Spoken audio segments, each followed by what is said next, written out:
नमस्कार। आज मैं बात करने वाला हूं अमेरिका की विदेश नीति की विश्वसनीयता। किसी भी देश की विदेश नीति सामान्यतया वहां के राजनीतिक नेतृत्व के बदलने से, वहां के छोटे मोटे आर्थिक हालात से या छोटे मोटे वैश्विक बदलाव से कुछ दिन या महीनों में नहीं बदली जा सकती। विदेश नीति दुनिया में उसकी साख होती है, एक पहचान होती है, वो नीति है।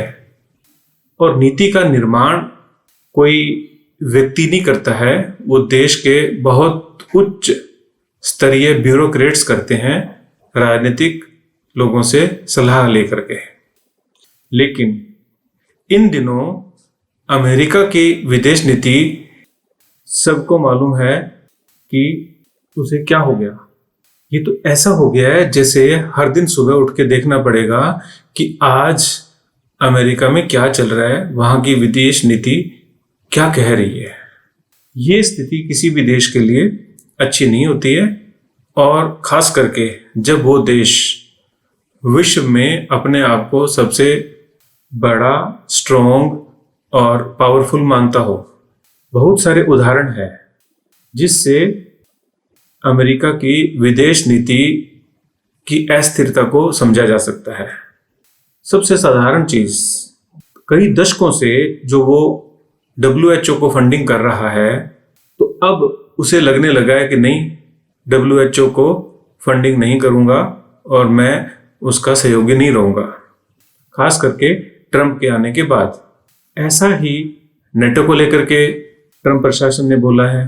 नेटो को हम ज़्यादा फंडिंग कर रहे हैं और उसमें एक्टिव पार्टिसिपेशन को लेकर के अनिच्छाएं व्यक्त की है। यूरोपियन यूनियन के साथ दशकों से उसके अच्छे संबंध रहे हैं, लेकिन इन दिनों में यूरोपियन यूनियन के साथ भी अमेरिकी प्रशासन उखड़ा उखड़ा सा है। कनाडा का मसला तो आप सब जानते ही हैं। एक इतने बड़े संप्रभु राष्ट्र को इस तरह से बोलना कि ये हमारा एक नेक्स्ट प्रांत होगा, इसको हम प्रांत के रूप में शामिल कर लेंगे। इतने वर्षों से आपके जो इतने मधुर संबंध रहे हैं कनाडा के साथ, कितना अच्छा सहयोग और व्यापार आपका उनके साथ रहा है, सांस्कृतिक रूप से भी आप इतने जुड़े हुए हो, इतने अच्छे पड़ोसी के रूप में आपकी मिसाल दी जाती थी, और अब आप ऐसा बोलेंगे। और हाल ही में जो चल रहा है टैरिफ वॉर, व्यापार को शक्ति बना के आप दुनिया पे राज करना चाहते हो। इतना % टैरिफ, उतना % टैरिफ लगा के तो देखो। क्यों करते हो बार बार उसको सस्पेंड? अभी 1 महीने के लिए सस्पेंड है, अभी 3 महीने के लिए सस्पेंड है, अभी हम वार्ता कर रहे हैं, लगा दो, हिम्मत दिखाओ। दुनिया बदल रही है। अगर सच में आपकी सर्विस और उत्पाद में दम है और वो दुनिया की जरूरत है और आपकी मोनोपोली है अगर वो, तो दुनिया किसी भी दाम में ले लेगी। और अगर ऐसा नहीं है तो ये आपके ऊपर उल्टा पड़ सकता है। हाल ही में यूक्रेन वॉर के दौरान दुनिया भर ने रसिया पे जो सैंक्शंस लगाई थी, उससे रूस का तो कुछ ज़्यादा नुकसान नहीं हुआ, लेकिन दुनिया लड़खड़ा रही है। महंगाई यूरोप में और अमेरिका में बढ़ती जा रही है, बेरोजगारी बढ़ती जा रही है। रूस ने तो अपने आप को और स्ट्रॉन्ग बना करके प्रस्तुत कर लिया। ऐसा ही नॉर्थ कोरिया का मसला है। आपके सैंक्शंस कितने प्रभावी हैं उस पर? ईरान, ये राष्ट्रवाद के बैनर के तले स्ट्रॉन्ग होते जा रहे हैं। कनाडा भी राष्ट्रवाद के बैनर के तले स्ट्रॉन्ग होता जा रहा है। आपके टैरिफ और सैंक्शंस बहुत ज़्यादा मजबूती से उनकी जड़ों को नहीं हिला सकते हैं। और अब आपने सीरिया के उस शख्स को, जिस पे आपने हजारों डॉलर का इनाम रखा हुआ था, आतंकवादी घोषित किया हुआ था, आप उस पर से सारे सैंक्शंस हटा रहे हो, उसके साथ में वार्ता कर रहे हो और दुनिया भर में उसके साथ आप फोटो करा करके प्रचारित कर रहे हो, आप उसे मान्यता दे रहे हो। क्या आपके प्रशासन ने जब सैंक्शंस लगाए थे तो गलती करी थी क्या? क्या दिखाता है ये? क्या आप भी उसमें शामिल हो रहे हो कि विजेता के पक्ष में इतिहास लिखा जाता है? किस तरह से आपने अफगानिस्तान से अपनी सेनाओं को बुलाया और हथियार तक नहीं लेके गए? कैसा युद्ध था वो? किसके विरुद्ध था वो युद्ध? और क्या आप दुनिया को इस तरह से छोड़ दोगे उन हथियारों के साए में जो आपकी सेना ने वहां छोड़ दिए? क्या दिखाता है ये? और अब लेटेस्ट न्यूज है कि आपने आईफोन बनाने वाली कंपनी को बोला है कि मैं नहीं चाहता कि आप अपने प्लांट्स इंडिया में लगाओ। आपसे पूछ के सारे काम होंगे। आप रोजाना एक नया आदेश दे दोगे तो कहाँ लगाए वो आईफोन की फैक्ट्री? चाइना से आपने उनको कह दिया कि यहाँ से हटो, इंडिया से हटो, तो ले जाओ। अपने देश में क्यों नहीं लगवा रहे हो? अपने देश में क्यों नहीं लगवा रहे हो? कोई तो कारण होगा ना कि वहाँ पे मैन पावर या जो रिसोर्सेज हैं उत्पादन के लिए, उसमें कहीं ना कहीं कुछ गड़बड़ है। आप इंडस्ट्री को उनके हाल पे छोड़ो, उनको बताए कि कहाँ लगाना है, क्या करना है। आप जबरदस्ती करके तात्कालिक लाभ ले सकते हो, लेकिन अल्टीमेटली नुकसान आपका ही है। दुनिया सहयोग से चलती है और अच्छी चलती है। दुनिया को रहने के लिए बेहतर जगह बनाना हर आम और खास का ये दायित्व है। और थोड़ी सी बात करें भारत और पाकिस्तान के कॉन्फ्लिक्ट के दौरान जो अमेरिका का या डोनाल्ड ट्रंप का जो रवैया रहा उसको लेकर के। आपने जल्दीबाजी में घोषणा करी कि इस तरह से सीज फायर के लिए ये कंट्री सहमत हो गए हैं।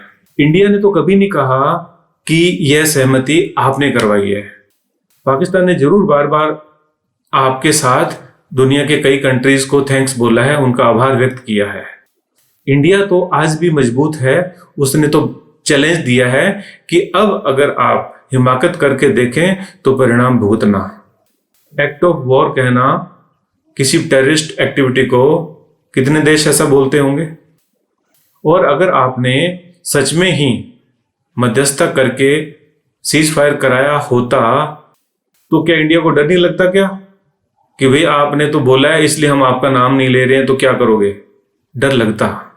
इंडिया बेधड़क होकर के जो सच्चाई है वो दुनिया के सामने बता रहा है कि इस तरह से पाकिस्तान की तरफ से हमारे पास आग्रह आया सीज फायर करने के लिए, तब ये किया गया। और अगर आप ये कहते हो कि हमने जो टैरिफ का चल रहा है सिलसिला, उसका दबाव बना करके इंडिया पे सीज फायर का डिसीजन करवाया है, तो जब इंडिया यूक्रेन वार के दौरान आपके साथ खड़ा नहीं हुआ और रूस से उसने तेल आयात किया और अपने बाकी भी जो व्यापारिक संबंध है उन्हें आपके सैंक्शंस के डर में त्यागा नहीं, बल्कि वो तो दुनिया को बता करके करता रहा। तो जब वो नहीं डर रहा और अटल बिहारी वाजपेयी के शासन के दौरान परमाणु विस्फोट करने से, परमाणु परीक्षण करने के उससे भी नहीं डरा, S-400 डील के दौरान आपने कहा था कि अगर आप ये करते हो डील तो हम सैंक्शंस लगाएंगे। इंडिया ने डील कर ली, आपके सैंक्शन से नहीं डरा इंडिया, अब वो डर जाएगा। और फिर आपने तो जो अगर मान भी लें एक स्टेटमेंट ये भी दी थी कि मैं दोनों कंट्रीज के लीडरशिप्स को, उनकी स्ट्रेंथ को थैंक्स बोलता हूं, और दूसरे दिन आप कह रहे हो कि जी ये हमने जो टैरिफ का या जो व्यापार के संबंध में हमने प्रेशर बनाया था उसके लिए ऐसा हुआ है। तो पहले दिन आप भूल गए थे क्या ये बात बोलना? आपकी विश्वसनीयता खराब हो रही है। जब एक से अधिक एक्सक्यूजेस बनाए जाते हैं, बहाने घड़े जाते हैं, तो कहीं ना कहीं वो झूठ होता है, कहीं ना कहीं वो बिन पेंदे के लोटे जैसा दिखता है। कहीं ऐसा ना हो कि आपका देश जो आर्थिक रूप से तो डावाडोल हो ही रहा है, बेरोजगारी वहां पे बढ़ ही रही है, महंगाई बढ़ ही रही है, आर्थिक रूप से डावाडोल होने के साथ साथ कहीं आपका जो डर का आवरण दुनिया में बना हुआ है ना, कहीं वो ना खत्म हो जाए। वर्ल्ड फोरम में आपके विश्वसनीयता का ग्राफ नीचे गिरता जा रहा है। लोग आपकी बात पे भरोसा नहीं करेंगे और करना कम हो ही गए हैं। कल आप कुछ कह रहे थे, आज आप कुछ कह रहे हो, शाम को कुछ कह रहे हो, सुबह कुछ कहते हैं। एक ऑफिशियल कुछ बोलता है, दूसरा कुछ और बोल देता है। मुझे तो ऐसा लगता है कि आपको खुद को आपकी विदेश नीति स्पष्ट नहीं है, आप क्लियर ही नहीं हो कि हमें क्या करना चाहिए। और अगर विश्वास आपको अपने ऊपर नहीं है तो दुनिया आपके ऊपर भरोसा नहीं करेगी। आपका युग अंत होने की तरफ है। दुनिया एक नई व्यवस्था की ओर अग्रसर है, नई व्यवस्था बन रही है। यूएनओ अप्रासंगिक होता जा रहा है। आपका डर निकलता जा रहा है लोगों के दिमाग से, आपकी विश्वसनीयता खत्म होती जा रही है। ऐसे में इंडिया को चाहिए कि अपनी विदेश नीति को और धार दे, उसे और सटीक बनाए, उसे और स्पष्ट और स्ट्रॉन्ग बनाए। जय हिंद, जय भारत।